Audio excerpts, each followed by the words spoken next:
Bonjour, bienvenue sur la Web TV VideoShare Festival. Bonjour Philippe Bernstein. Bonjour Nathalie. Vous êtes venu sur le festival pour animer une conférence autour de l'expérience de marque. En tant que fondateur de Netineo, c'est un sujet qui vous fascine, vous intéresse et vous monopolise depuis de longues années. Est-ce que vous pouvez déjà présenter votre société aux gens qui ne vous connaîtraient pas? En fait, Netineo, ça existe depuis maintenant 11 ans. J'ai commencé en 2007 en développant une plateforme pour permettre à n'importe qui, notamment les entreprises, de diffuser des événements en live, en vidéo sur Internet. Mais c'était trop tôt, personne ne comprenait l'intérêt du live. Et donc après 2-3 ans, je suis passé de l'autre côté en distribuant des solutions technologiques pour publier, pour monétiser, pour créer, pour engager, pour faire des vidéos interactives. Et parallèlement, j'ai commencé à monter des conférences, les workshops Netineo, les conférences Netineo. J'en ai fait 37 en 7 ans, sur les opportunités, les best practices de la vidéo sur Internet. Et progressivement sont arrivés ces nouveaux formats que je baptise expérientiels, immersifs, l'AR, la VR, le 360, qu'on a commencé à aborder dans les conférences et qu'on a abordé aussi dans la compétition que j'organise chaque année qui s'appelle Trophée de la vidéo online. Et cette année, j'ai décidé de changer son appellation pour la renommer les trophées de l'expérience de marque.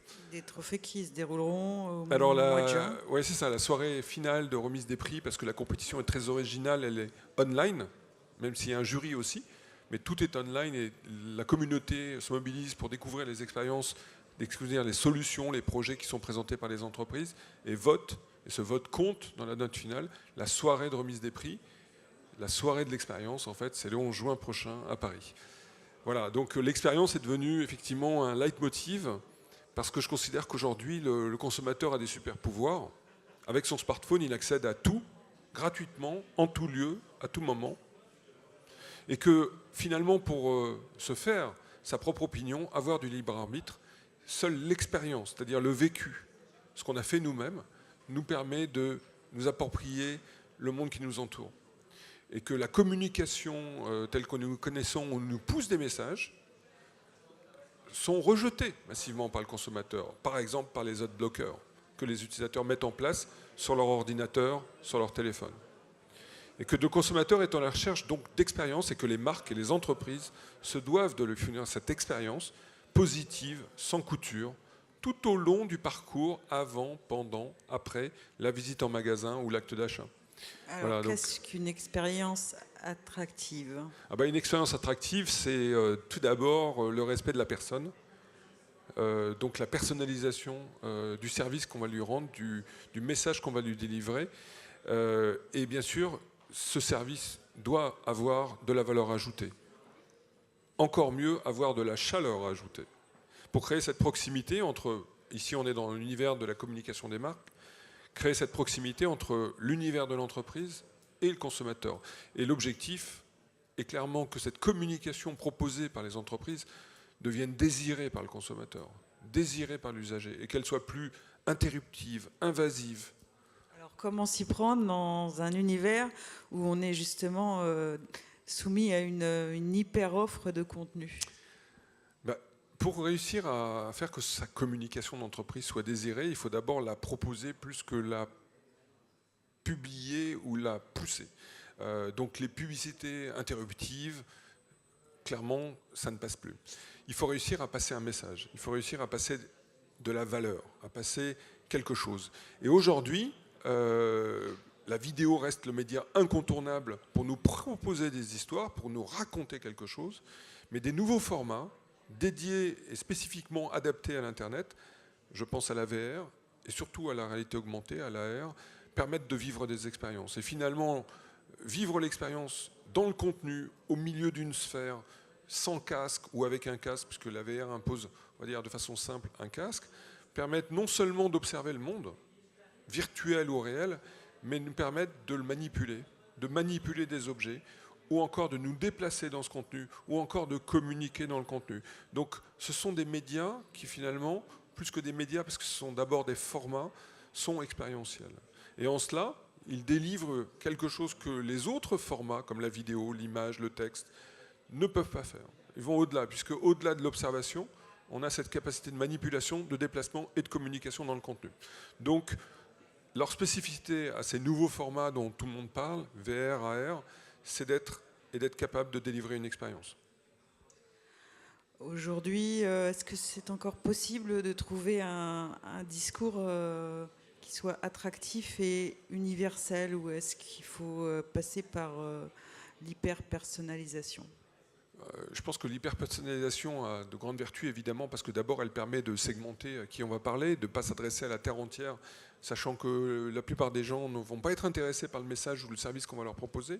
Elle permet aussi d'adapter en temps réel ce contenu, mais je pense que la meilleure adaptation qu'on puisse faire du contenu, c'est finalement celui que l'utilisateur va pouvoir décider seul, avoir la main sur la façon dont il va consulter et avoir accès au contenu.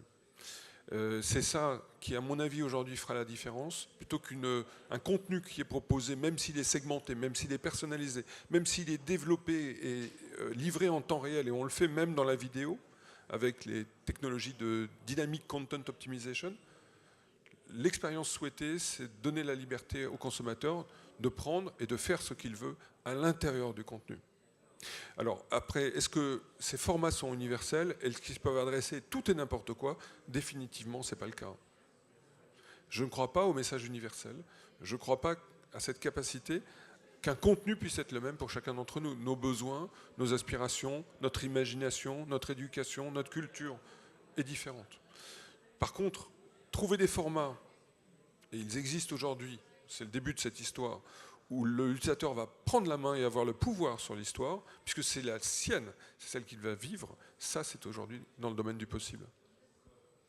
Est-ce que, de par votre activité de veille, vous pouvez nous citer quelques expériences de réalité virtuelle ou de réalité augmentée qui vous semblent particulièrement abouties en termes en France, de marque? En France, on est très branché sur la réalité virtuelle depuis 2-3 ans et on voit bien, et c'est ici le cas, que c'est un sujet mainstream, un sujet que beaucoup d'entreprises expérimentent, déploient pour des événements, pour des salles d'arcade, pour des activités ponctuelles.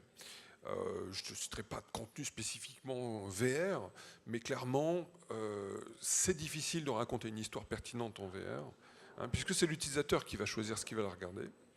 Donc ça pose tout un tas de problématiques, et ça pose un autre type de problème spécifique sur la production de ce contenu, c'est comment raconter cette histoire quand on est capable de voir à 360, donc où se trouvent les caméras, où prend-on le son, comment raconte-t-on et comment fait-on du storytelling pertinent en VR. Il y a néanmoins des choses très intéressantes, et elles sont souvent, à mon goût, dans le domaine artistique, puisque je suis immergé dans le contenu, et cérébralement, je suis transposé. Et c'est vrai que rien ne remplace aujourd'hui à fournir cette capacité d'immersion que la VR.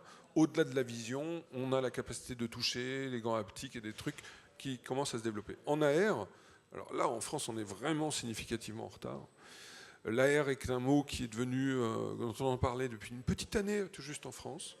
La plupart d'entre nous ne faisons pas la différence entre AR et VR.